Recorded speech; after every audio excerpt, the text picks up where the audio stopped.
if I had time to disconnect the battery, so that we got home. The reason I say no timing is better. Yeah, that's not that. So I got home. So yeah, this is your battery. So you're saying no, don't just start those. You guys take that to somebody.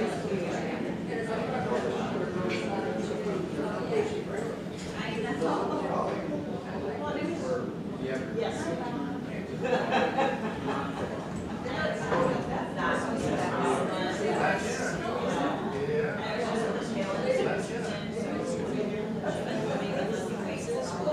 Hopefully it'll wait till we get home.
Hey, Bob, how are you?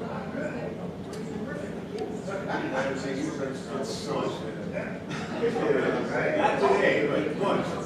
Oh, I was going to say, you guys get to Yeah, we have.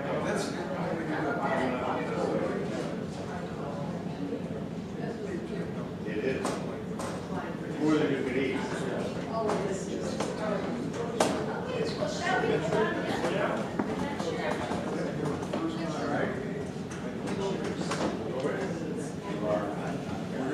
I was just looking at my phone because I'm supposed to call David. Their son, Rita's son was not. Now watch your step and don't trip on the camera. Well, actually, I can just move it slightly so that we don't have to worry about that. Okay. I didn't think about that when I started to come. Yeah, this no way. worries.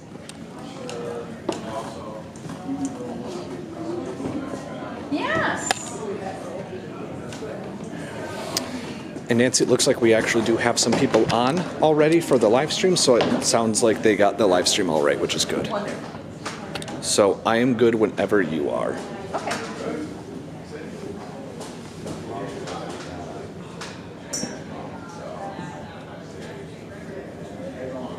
We'll give Bob a chance to get up here.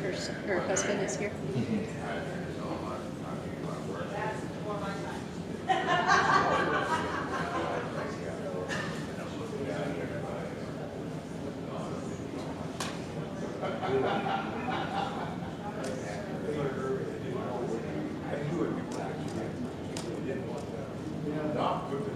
No, and that's what I'm trying to get across the time in, and I'm taking them. Really? A certain amount of this, but, no, you're right, but I got one thing right. So how have you been braving the winter so far? Oh, so far so good. No problem yet. Just warm. Yes, I'm a little bit, and I'm not saying. I didn't know. And so now, that's all Yes, we haven't started yet. it's rough, so we gotta stay every day.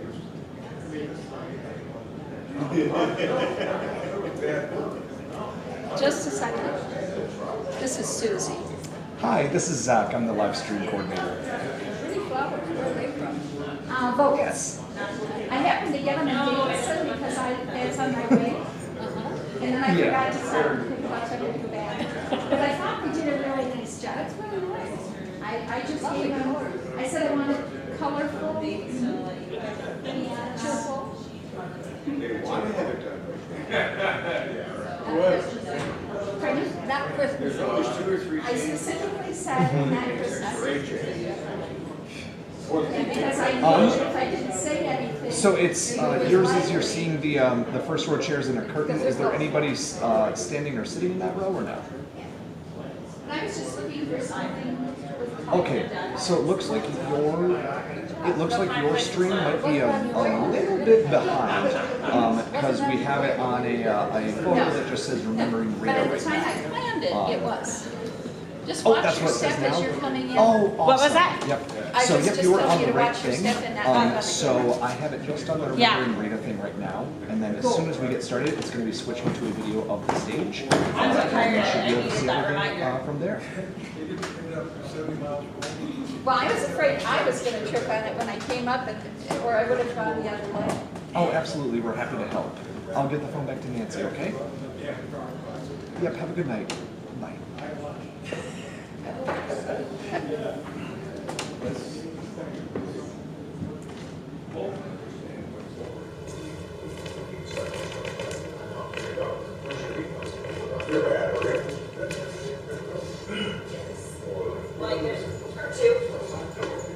Okay, welcome to our program this evening. Close enough? All right. It's never easy to summarize the accomplishments and contributions of someone like Rita Vater-Darnton. Rita became active at Flint Community Players in the 70s. We show that she was cast in many productions. If I tried to list them all, I know I would miss some. It is interesting that many of the photographs we were able to locate of Rita were of Rita playing the Lady of the Night. But it's very difficult to envision her in that role. She was such a powerhouse and such a presence and so in control. Maybe that was why acting was an outlet for Rita. She was on many of the local stages at different times. It is amazing that she found the time to prioritize Flint Community Players while also acting and attending productions at other local venues and serving leadership positions in other organizations, both locally and around the state. Rita served many terms on our board of directors. She was the chair of the board for almost 10 years. During her tenure as chairwoman, we had to make the difficult decision to leave Bauer Theater and move our performances here to this facility. Rita had a knack for identifying the crux of the problem, then tackling the job of finding and implementing the solution. We needed to tackle a major addition to this building as part of moving our performances here. I don't know how a different person could have wrangled the multiple companies to finish construction with a minimum of delays. I would have liked to have been a fly on the wall as she dealt with multiple contractors during the construction of that addition.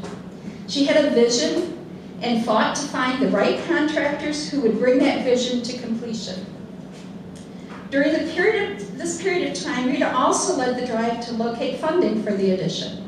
When that was in place, she then found an architect to make the drawings, supervise the entire construction.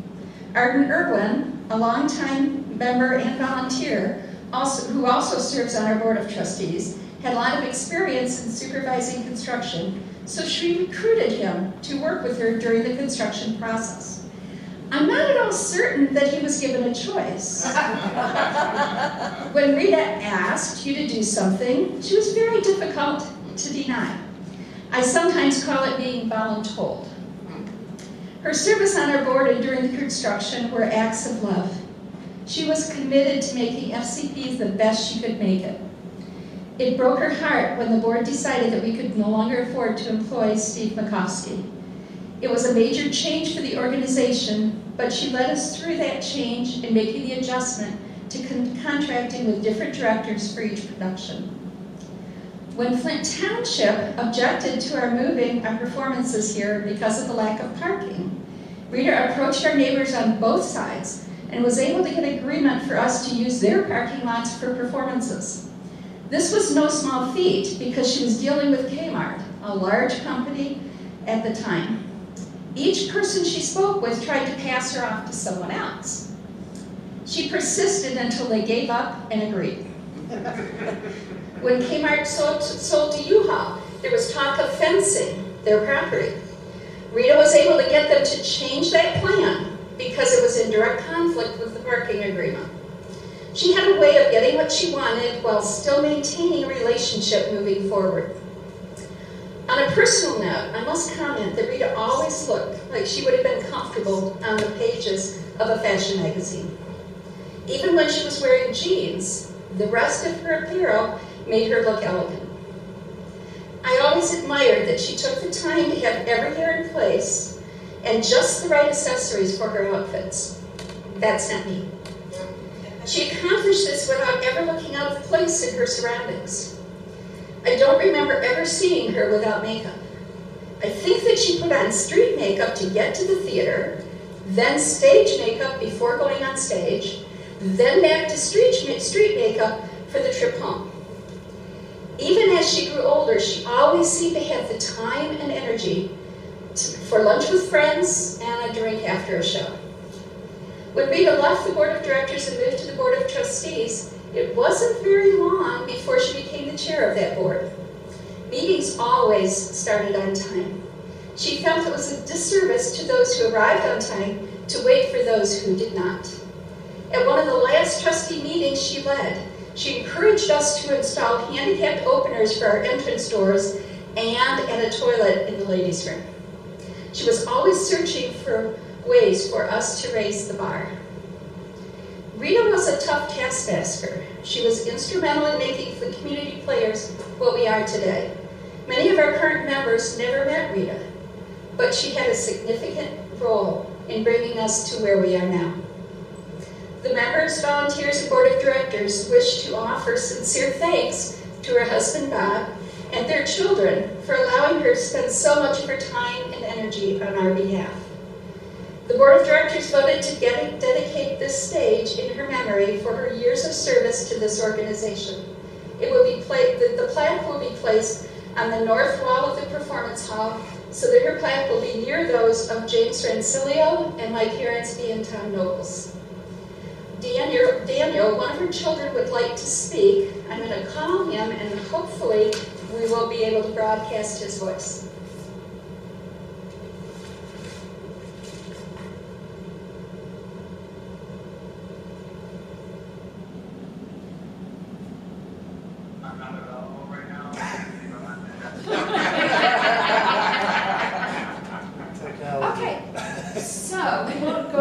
Daniel right now. Instead, I would like for Bob to come up and help me unveil the plaque.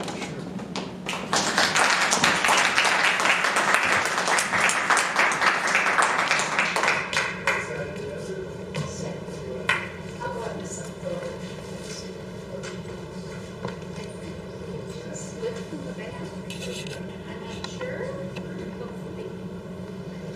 There we go. And I'll take the. Yeah. I'll wager you a bet that that is Daniel.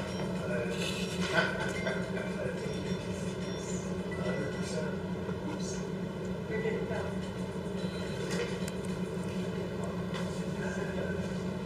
Okay, are you there? Daniel? Not there.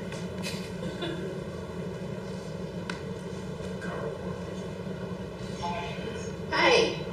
Okay, I'm holding you up to the microphone. Okay. Can you hear me? Yes? Yeah. Yeah. Oh, okay. Let me know if I should speak or watch. Go ahead. Oh, go ahead. Well, first of all, thank you, everybody, for joining in here. And thank you so much to Flint Community Players. I think me and all of my siblings would say that growing up we had a stage mom. And not just at home, but she was always involved with Flint Community Players. And really, as was mentioned, she tried to be involved in theater everywhere. And I remember from a very young age, having the experience of going to see most of the shows that I've seen at Flint Players on Broadway with my mother. And for the up until my mom was it's like 25 years, my mom came to New York every year. We went to see a Broadway play, or 2 or 3.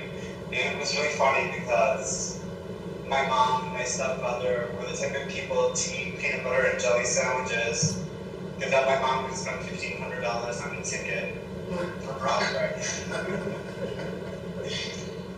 So, thank you so much for honoring her. That was amazing. And I just wanted to add that I can't show you this picture, but growing up in my household, I think when I was 10 years old, I remember my mother rehearsing for Gypsy in the living room, wearing a light-up bra and a G-string. And so, so most famous stage mother, love you and thank you for Community Players very much. Thank you, Daniel.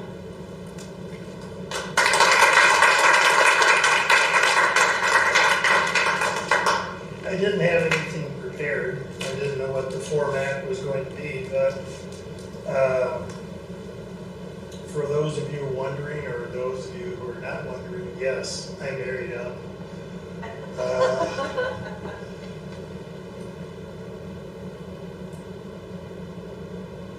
Nancy, when you mentioned that the family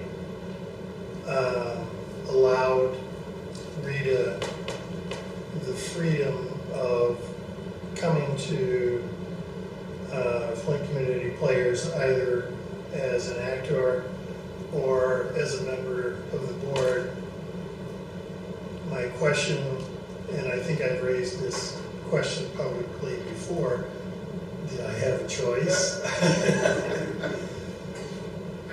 Her commitment, I think, started early as a child. Her parents allowed her to go on stage, I think, in a tap dancing club. I think that triggered her love for the theater. She loved performing. She didn't care whether she had a lead role or a very minor part.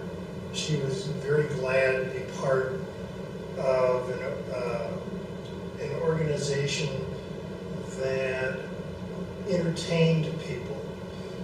When you teach or attempt to corral 30 to 35 third graders, fourth graders, or fifth graders, depending on her assignment that particular year, coming to the players, coming to rehearsal, putting on a performance was a tremendous release for her.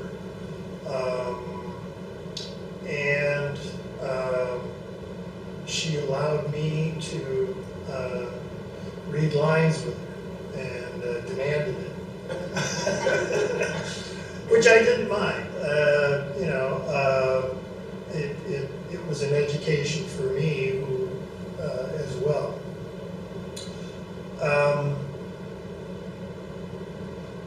She would be over the moon with joy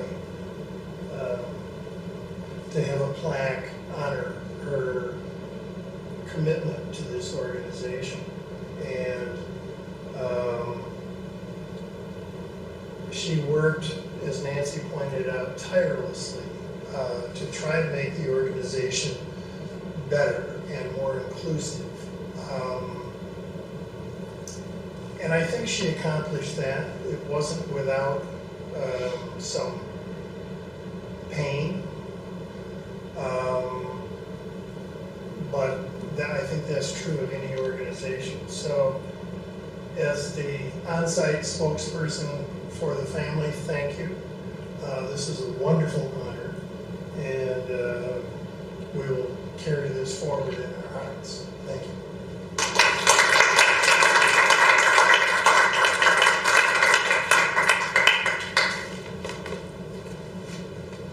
If anyone else is interested in coming up and speaking, you're welcome to.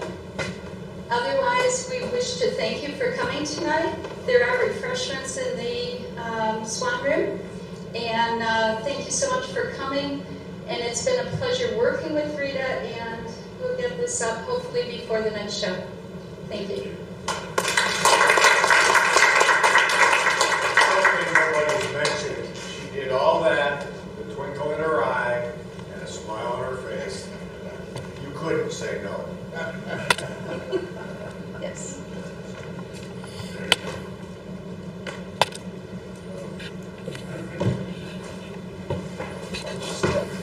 Yep. I'm not that good, but I usually go for railings. Well, one of the things I hope to do is come the new year is to find a yoga class for seniors.